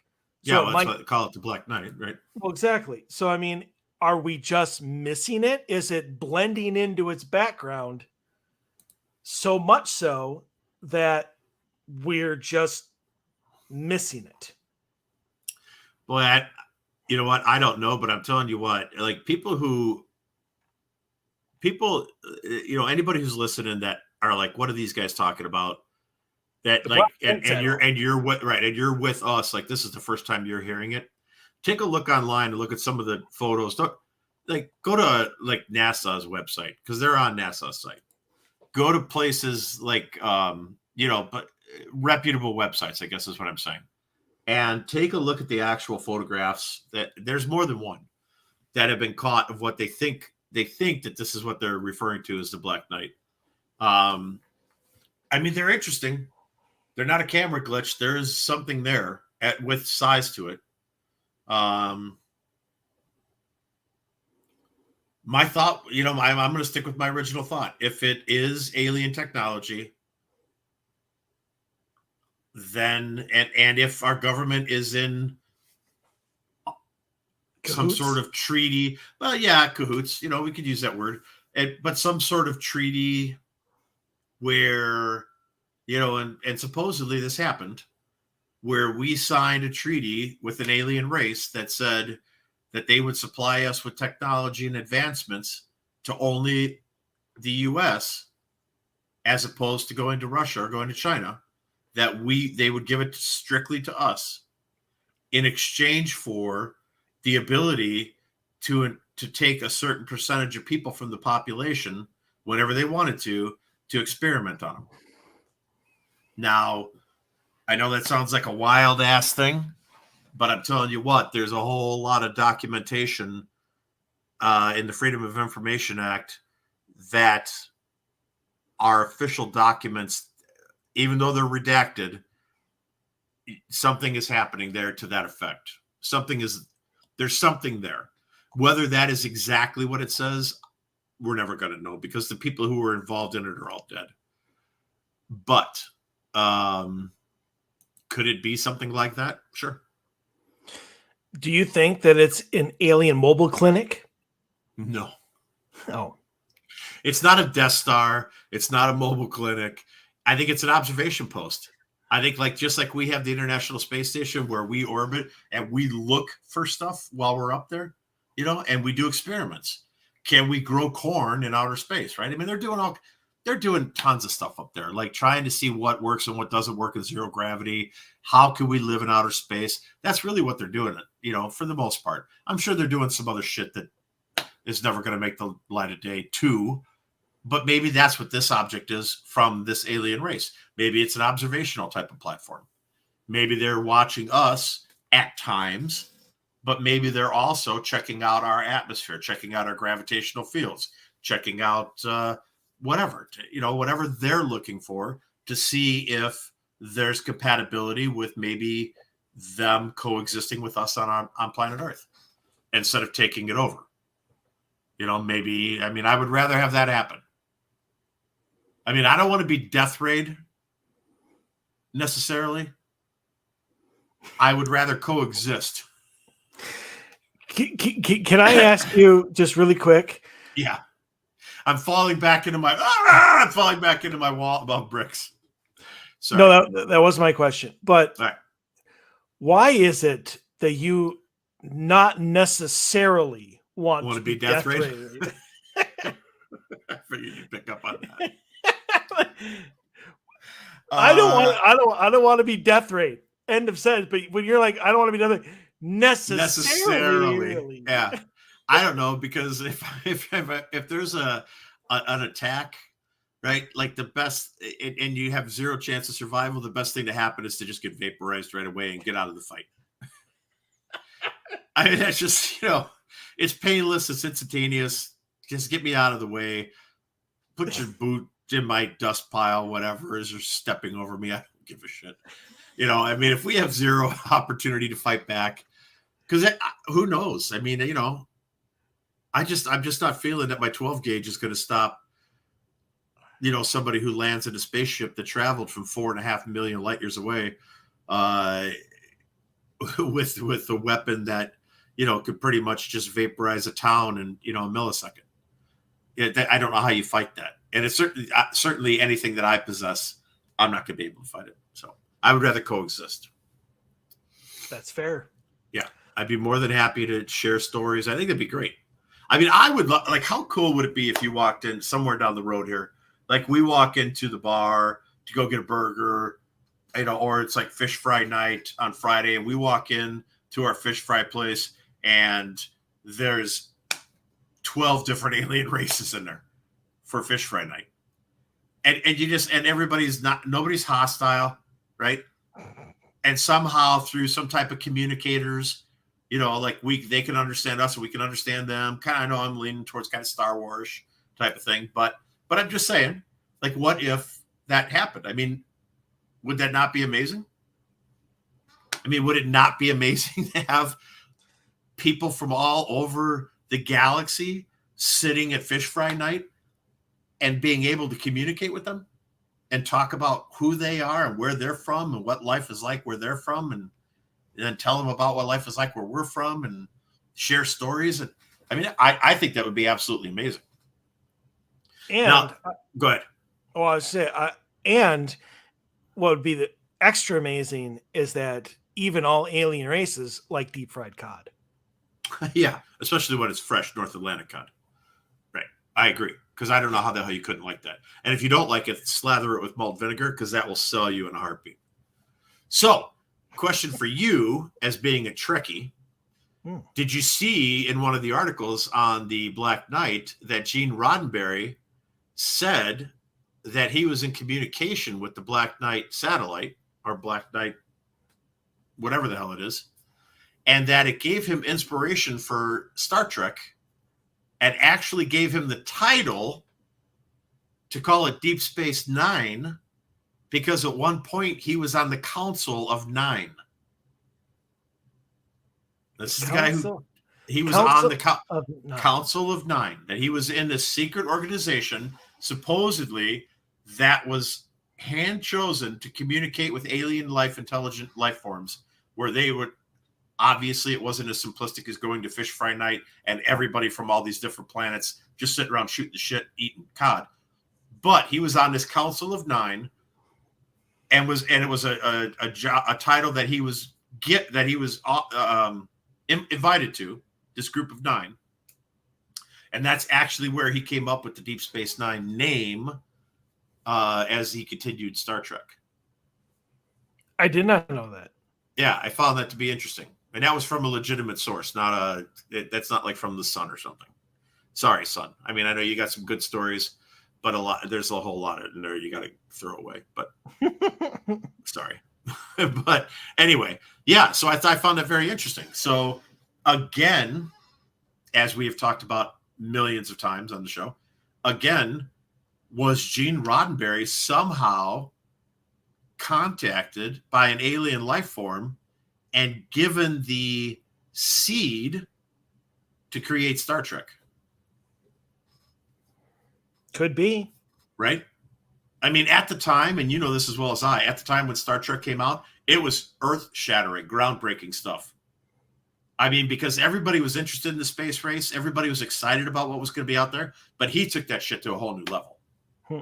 You know, I mean, the writings of it, the journey, the amount of time that show lasted, the character actors, where they went to, alien life forms that they ran into. It was just phenomenal. That show was just phenomenal. Well, you know, and it had a huge following, obviously. You know, hundreds of millions of people love that show. So, well, yeah, it still do. I mean, hell, they're still creating Star Trek shows. Right, exactly. Yeah, there's still spinoffs from Star Trek. Mm-hmm. Yeah, very much so. So, all right. Well, let's save the rest for. If we do, somewhere down the road when we come back and readdress the Black Knight satellite. Yeah, it will be mentioned in our Nikola Tesla. Oh, absolutely, because we won't spend a ton of time on it, but there is a definite connection between those two things. Yes, indeedy. Yeah. So, all right, with the last half hour of the show, let's talk about myths of the paranormal and certain things that people believe are common themes in, especially the supernatural part of it, that really aren't true. Mm-hmm. And I'll start with one, not since I pretty much gave, number one, obviously, was just by watching paranormal TV and reading stories or whatever. Right. Is that going to affect you? Yeah. You're not going to attract anything. Let's listen to the first half of the show if you missed it. Right. Or you sped forward or whatever it is you're doing. And you can hear our answer on that one. And you'll hear me backtrack on everything I've been saying for the last 5 years. Yes, he does. But again, I think you went a step further in that without really giving any context to it, as to you've started to have the intent to actually do something about it. Mm-hmm. I mean, that creates a different answer than just watching it. So just to really quick sum up the myth, obviously, what a lot of people are starting to believe. And I think that that Halloween bullshit thing that the Travel Channel did with like Kindred Spirits and the Newkirks and Oh, Ghost Brothers. focusing on the sigil. Yeah, I think that was the big thing that launched that. Like, I never heard of that before in my life until that happened. Right. So again, just to sum up, if all you're doing is watching movies, all you're doing is watching paranormal TV, all you're doing is reading the book, all you're doing is having conversations with other people, nothing's going to happen. Once you go a step further and try to put your intent into actually communicating or being a part of the other side, the answer changes. Right. But that's you. That's on you. That is not just you watching TV. Right. You're putting that intent out there, and you are going to get what you are asking for. If you don't ask for it, you're not going to attract it. No, because television is just entertainment. It's just like going to the movies. Like, I'm a big horror movie buff. I love zombie movies. I'm not worried about zombies going to come running down stairs or climb through my window and, start chewing my face off. That's not going to happen. I don't give a shit how many zombie movies I watch. Yep. But the etc. And I'm not going to go back into it again, but that when they said etc., I read that as, we've been doing this for 3 years, we're taking this to the next step type of thing. And at that point, when you're taking the next step, you're definitely opening yourself up for potential spirit contact. Yes. So that is just the myth we've talked about many times in this show. Yep. So the one that I'm going to hit first is it's a question that we get. Well, I don't know about but I mean, it's come up on the show before, and it's come up on the Odyssey Hour, which I do with my team, and it's come up in just normal like Q&As and presentations. And that is, like, why do you always investigate at night? Mm-hmm. Do ghosts, the myth is ghosts only come out at night, right? Which is 100% false. Mm-hmm. We do have our reasons for why we investigate only at night, but we don't only investigate at night. We do walkthroughs, which, depending on the location, will involve an EVP session, just a very quick burst session. You can do day investigations. I saw I got rid of it. I saw a phenomenal quote about that topic. And it was pretty much along the lines of being able to know what you're seeing. Because there's a lot of things that your eyes can do to you in the dark that make you believe that you have seen things that you have not. Mm-hmm. And with the sun out, the lights on, you know exactly what you're looking at. But there are tons and tons and tons of stories and claims of people seeing apparitions during the day, doors closing during the day, footsteps during the day, voices, especially during the day, when like the stay-at-home mom is home by herself, her kids are at school, her husband's at work, and all of a sudden she's hearing her name called out. And, you see it all the time. So that is a complete myth that spirits and paranormal activity only happen at night. I've got a killer Polaroid photo that happened during the day. There you go. So, I mean, there was no flash on that photo. That was taken during the daytime, natural light. Yeah. Exactly. So, I mean, yeah, it definitely happens all the time. It's not just during the night. Yeah, exactly. So don't think that it's not one of those, like, all you have to do is survive until the sun comes up and then you're safe. Like no. this. That's like a vampire movie right there. That's like, there's like a crossover there, like where, as long as the sun comes up, man, we're going to be okay. No. Yeah, you're crossing over some vampire lore with the whole, like, if they get hit with sun, they're going to burn and explode with ghosts. Ghosts don't give a shit about sunlight. This isn't hocus pocus. Okay, no. You don't have to wait until the dawn and then the spirits turn to dust. Like you're just doesn't matter what time it is. It just matters on when they decide that they want to do whatever it is they want to do, whether it has anything to do with you or not. So, so the myth, obviously, being that spirits only come out at night, not true. And I think that the reason that that is a myth or that is a thought process between people, it's because investigations always happen at night. I would agree, and I think that on TV, you're right, and I think that people are kind of, a certain percentage of people anyway, are just naturally scared of when it gets dark. You know, it just makes them uncomfortable because they do lose that sense of sight. You know, without lights being on, obviously. You know, you do get the dark corner where the light doesn't quite reach it, and you can't see it as well as you do during the day. You know, so I think the mind comes into play there a little bit. But I agree with you 100%. I've had phenomenal experiences, EVPs, full body partial apparitions, object manipulation, whether it's noon or whether it's 6 o'clock or whether it's 2:30 in the morning, midnight, whatever. And should we just jump right into there since I'm throwing times out? Look at that. I'm getting eaten by this wall, by the way. Pretty soon you're not even going to see me. I'm going to be like the talking bricks. Yeah. So it could be the Odyssey Files with Michael O'Neill and the brick wall. And the brick wall. All you're going to see is my lips moving in my hands occasionally popping up in the brick wall. 3 a.m. 3 a.m. is not the only time that shit happens if you're a paranormal investigator. Okay, man, there is such a focus on 3 a.m. and I get it. I'm a religious guy. I believe in God. I am not ashamed to say it. I believe in God. I have called and asked for his help in certain situations, and I have gotten help in those situations where I felt that I needed help. But 3 a.m., from the religious standpoint, obviously, is the hour of the Antichrist. If you believe that Jesus got crucified and that the spear of destiny was stuck into his ribcage at 3 o'clock in the afternoon.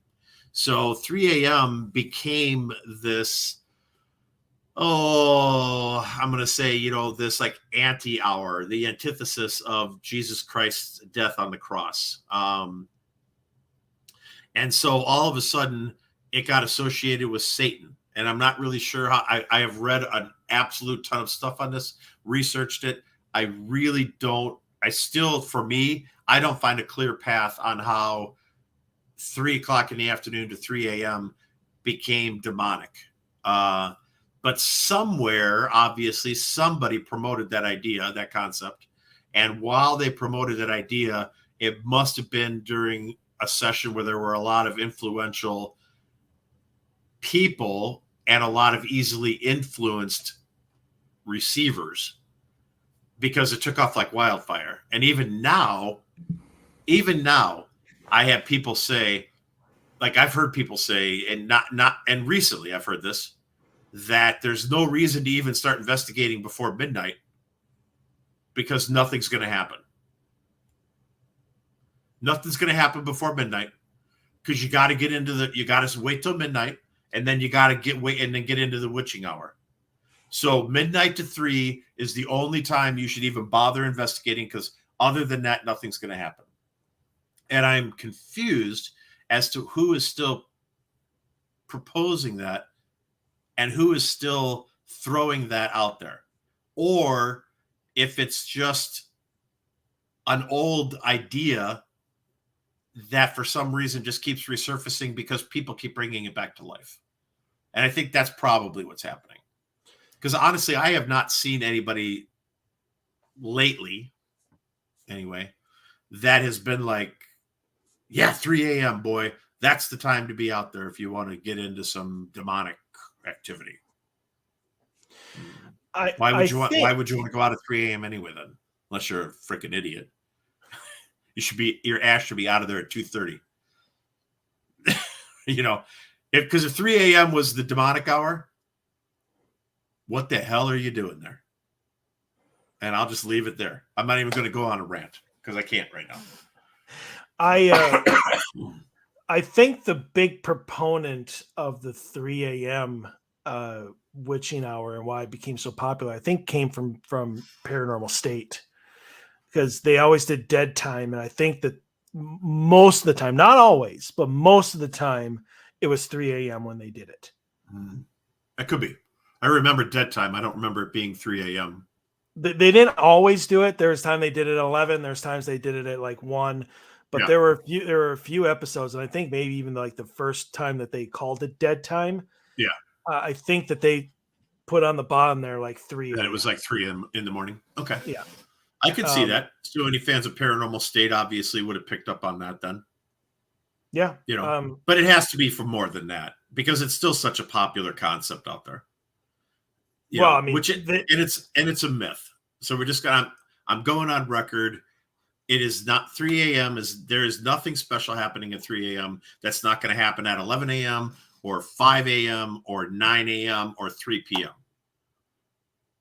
Agreed. Right? If it's going to happen, if the location is haunted and it's active, that shit is going to happen whenever it's going to happen, when you're interacting with it.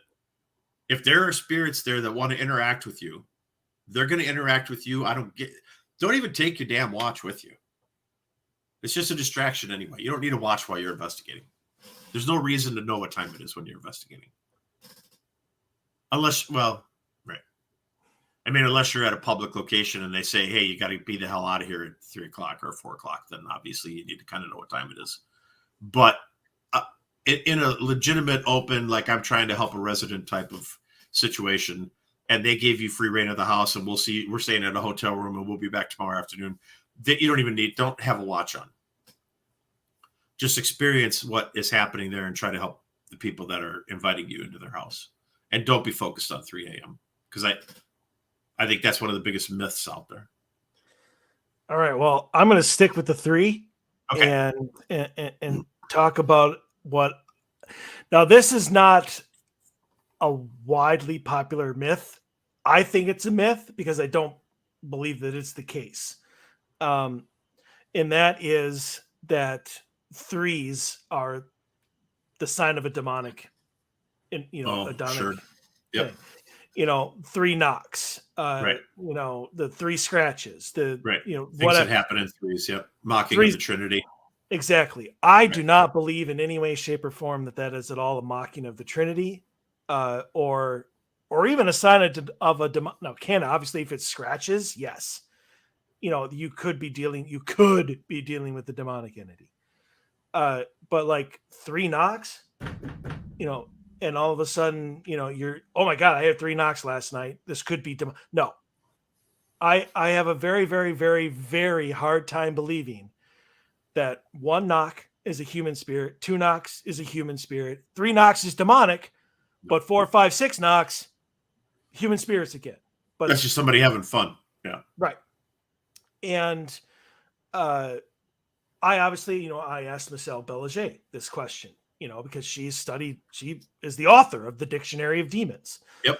I don't think that you'll probably find a more informed voice when it comes to demonic entities than Michelle Belanger.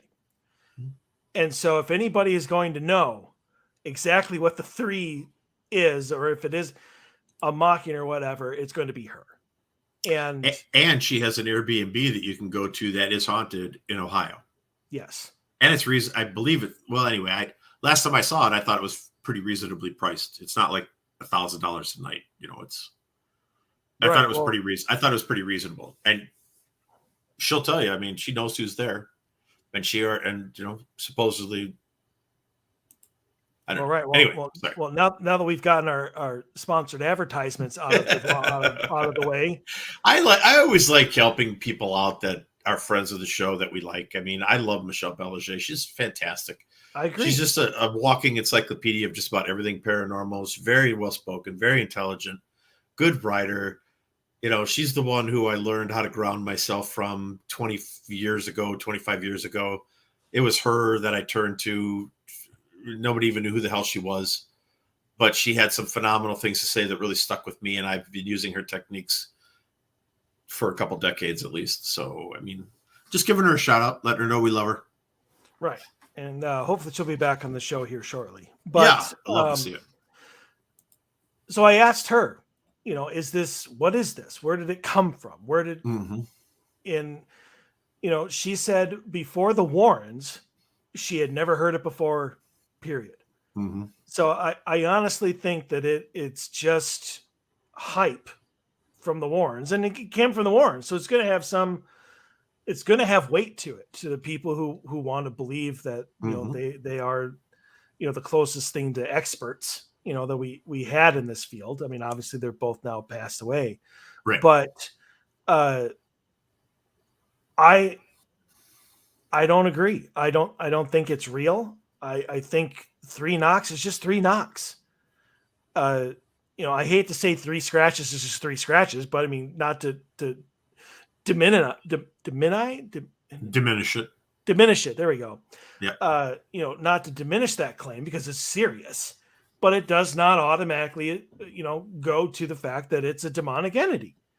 And I don't think that and even if it is, I don't think they're doing it to mock the Trinity with your skin. I just think that they're trying to attack and scratch you, and it happens to be 3. I think that's. So I would throw something in here real quick. I think it's interesting that people automatically assume that a demonic entity would have 5 fingers.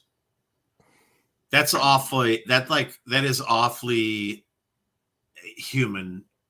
Well, it's arrogant. Yeah. It's arrogant, right? It's awfully human. It's awfully human based to think like that a demon has to have 5 fingers because we have 5 fingers.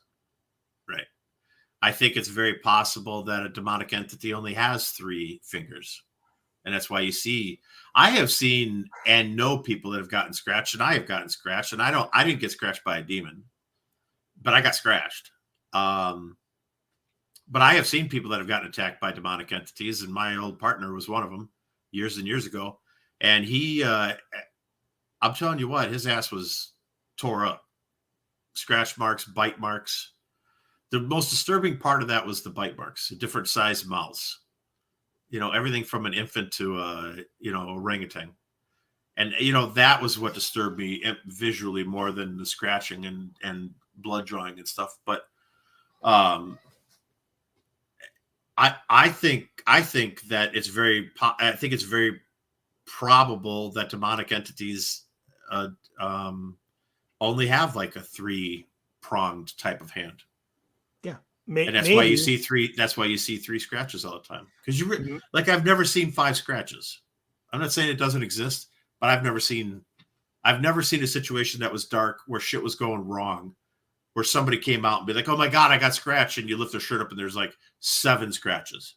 You know what I mean? Or 5 scratches. It's always 3, always. So there's something to that.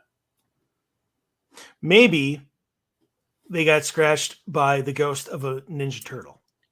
Could be. Only had 3 fingers, 3 toes. Could be. Right. Could be a raptor. Right. Raptors only had 3 claws. There you go. So there's a lot of answers out there. And they're all deceased. So right. And they all don't exist anymore, as far as we know.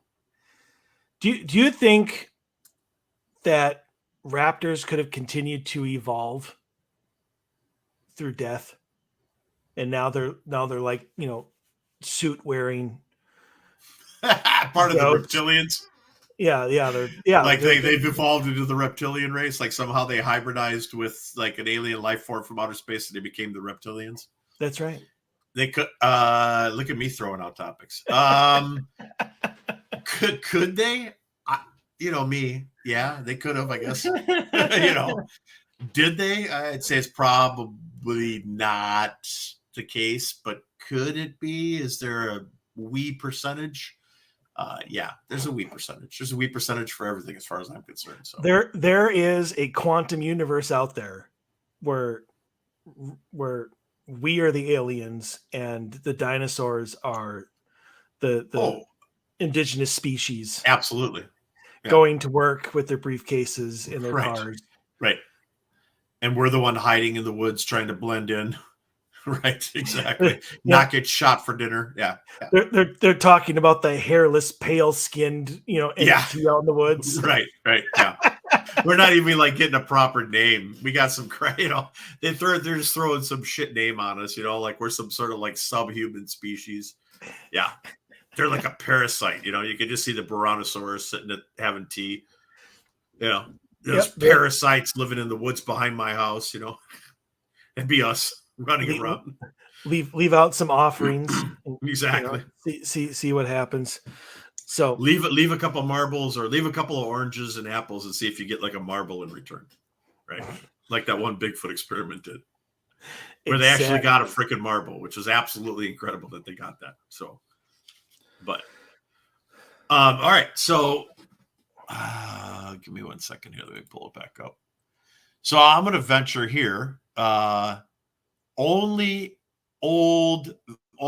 very old buildings are haunted. Okay. So that is totally 100% Hollywood as far as I'm concerned, because not every, 99.6% of horror movies or creepy movies happen in great big old Victorian mansion type homes, turn of the century type homes. They don't happen in brand new construction, $3 million homes or high-rise condos in downtown New York, whatever. But that is something that has been put into our heads from, again, Hollywood. That doesn't make it any difference. It doesn't matter how old a building is. You can have a building that's 2-3 years old. You can have a building that was just built. As a matter of fact, years ago, you and I were invited to go on an investigation of a house that was brand new construction. And it wasn't even finished yet. And they were still building it. And they were having all kinds of paranormal things happen that was causing issues. I'm trying to remember what that one was. It was with Matt. Right? Was it his name? No. Yeah. No, it's Matt. Yeah, it was Matt. Remember we went in and I was like, watch out, boys. In that EVP. You guys were in the garage. It was that brand new construction house where the kitchen wasn't done yet. The bedroom had that kind of creepy vibe. We were getting all kinds of responses on equipment, and it went into the walk-through closet, into the walk-in bathroom, through the master suite, and there was just that kind of uncomfortable feeling in that location. And he was friends with one of the ladies that was on the design team. I don't remember where it was in. It was like off at 10. It was in Elk River. Yeah, it was right. It was over here by us now. Yeah, it was off at 10 somewhere. I thought. No, yeah, I know exactly which one you're talking about now. Yeah. It was empty. Right. It was brand new construction. They weren't done, or a remodel, whatever it was. It was a remodel. Okay, a remodel. Okay, I wasn't sure if it was new construction or a remodel, but it was not complete. It was close, but it wasn't complete, and they had stopped work because they were having all kinds of issues. Yes. And so they're like, we need somebody to come in and tell us what the hell's wrong, because there's some shit going on here that we don't understand. Yep. So I don't think it matters. I don't think that a house has to be old. And I'm not a believer that old houses are haunted anyway. Now, okay, I'm going to use the term haunted as in haunted, like where you're going to have negative experiences.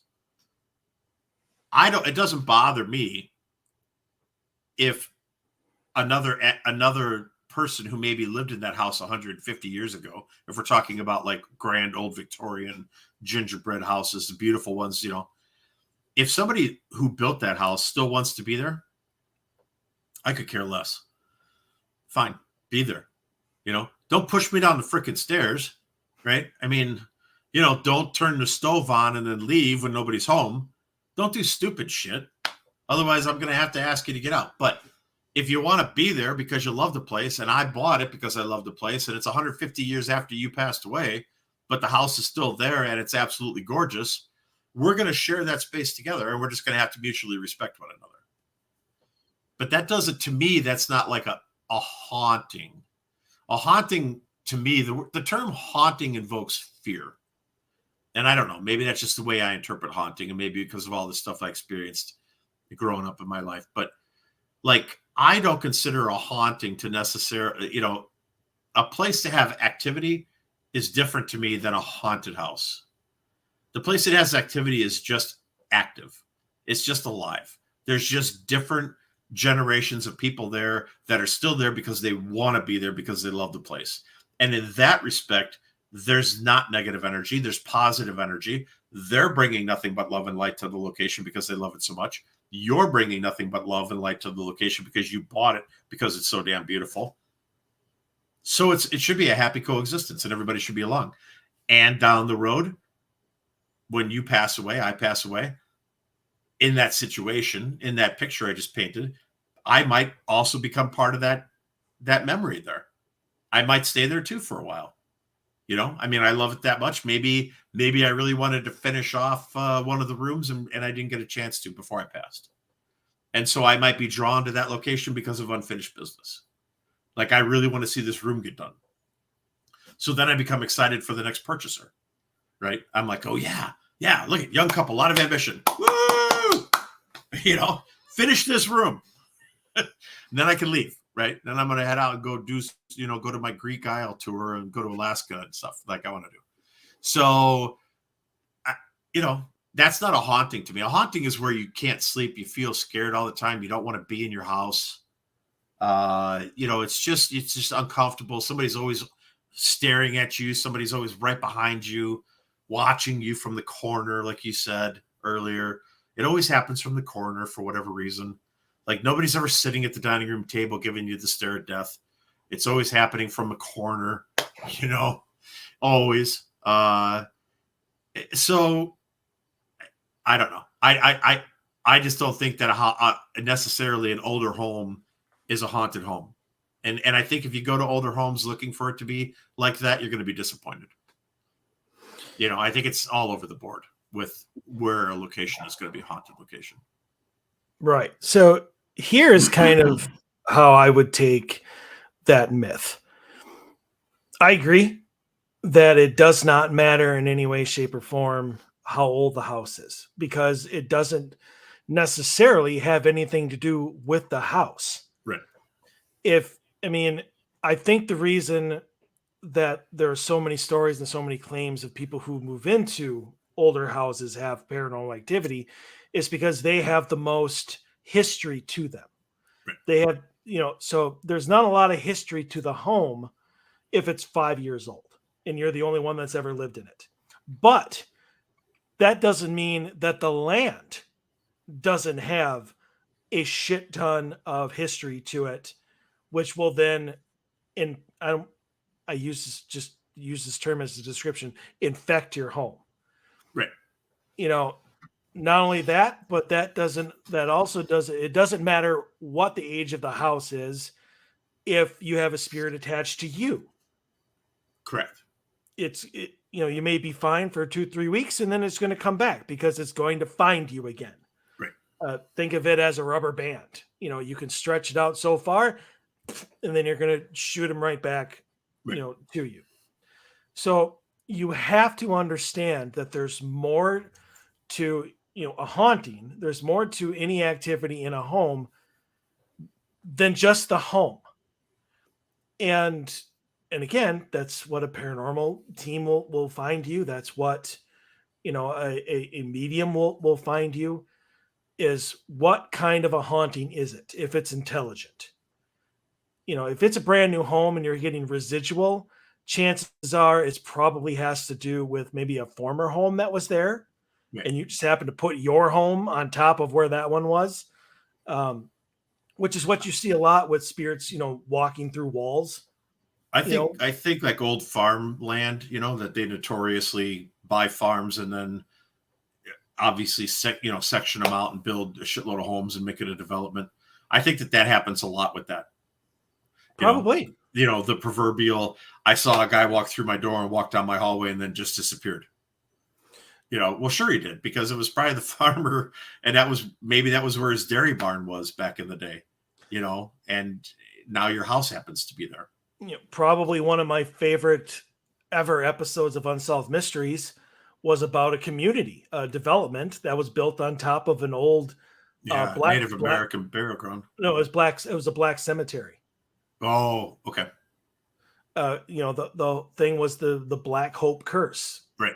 Because they had built, they did not take out the graves. They just. Right. I think I watched that one with you. It was one of the first ones that we watched together when you were telling me about Unsolved Mysteries. Right, and they had multiple homes, brand new homes. Right. One owner. They had bones in their backyard when they were doing landscaping. Yeah, right? They found remains and stuff, coffins and stuff. They found a couple of coffins. I mean, there's a lot of different explanations for why hauntings exist, which has nothing to do with the age of the home. No. So, I mean, can it? Yes, of course it can. Well, sure. Spiritualism back in the day, right? Could have been doing seance. If it's an old Victorian home where you had a lot of spiritualism, seance activity, stuff like that, absolutely. Who the hell knows what door you opened and you didn't close? Could that still linger? Absolutely, 100%. But then you take a look at a home, and I think I took you there. I'm not positive, but when I was telling you that when they moved the Poor Farm from Sunrise to North Branch, and then when they had the actual Poor Farm the building got knocked down, and then they took that land and they built those houses. Did I ever take you back there? No, I think you told me about it. I did. I never took you there. Okay. Well, it was all brand new construction, and one of the houses that was there, part of their section of land, brand new construction, part of their lot was the frickin' cemetery. Right? Here's the bad part about it. The cemetery came from Sunrise. They dug up some of the coffins and some of the headstones, but not all of them. And then when they brought them and put them in there, they didn't organize it in any way, shape, or form. So you had coffins stacked on top of one another, not individual plots. It all got plopped in one big hole.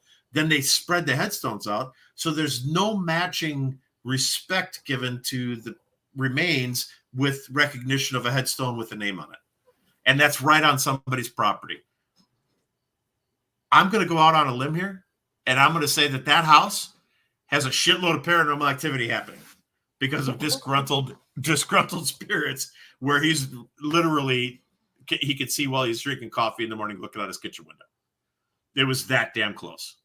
I will bet that house has activity, and it was brand new construction, but it's just because of the land and disgruntled people and disgruntled spirits that have got disrespected big time. So exactly. So honestly, you can add another factor of a haunting: other people's stupidity or lack of respect. Well, I just kind of, mold that. Throw it up. Yeah. Throw it all in there. Right. Yeah. So, all right. Well, there are a lot more myths and whatnot that, we'll probably maybe in a couple months. Come back for, Myths of the Paranormal Part 2, some of those things. But that does it for us this week. We'll be back with another great episode here next week. We'll probably have a guest. I just have to contact the person. But get a hold of him and make sure it works. But if he can come on, he's been on before, and great guest with a lot of really good stories and good things to talk about. So exactly, and it's going to go right along with our with myths and legends and stuff. Yes, like that. Absolutely. So stay tuned for that. But until next week, stay healthy, stay safe. We want to see you back here, everyone.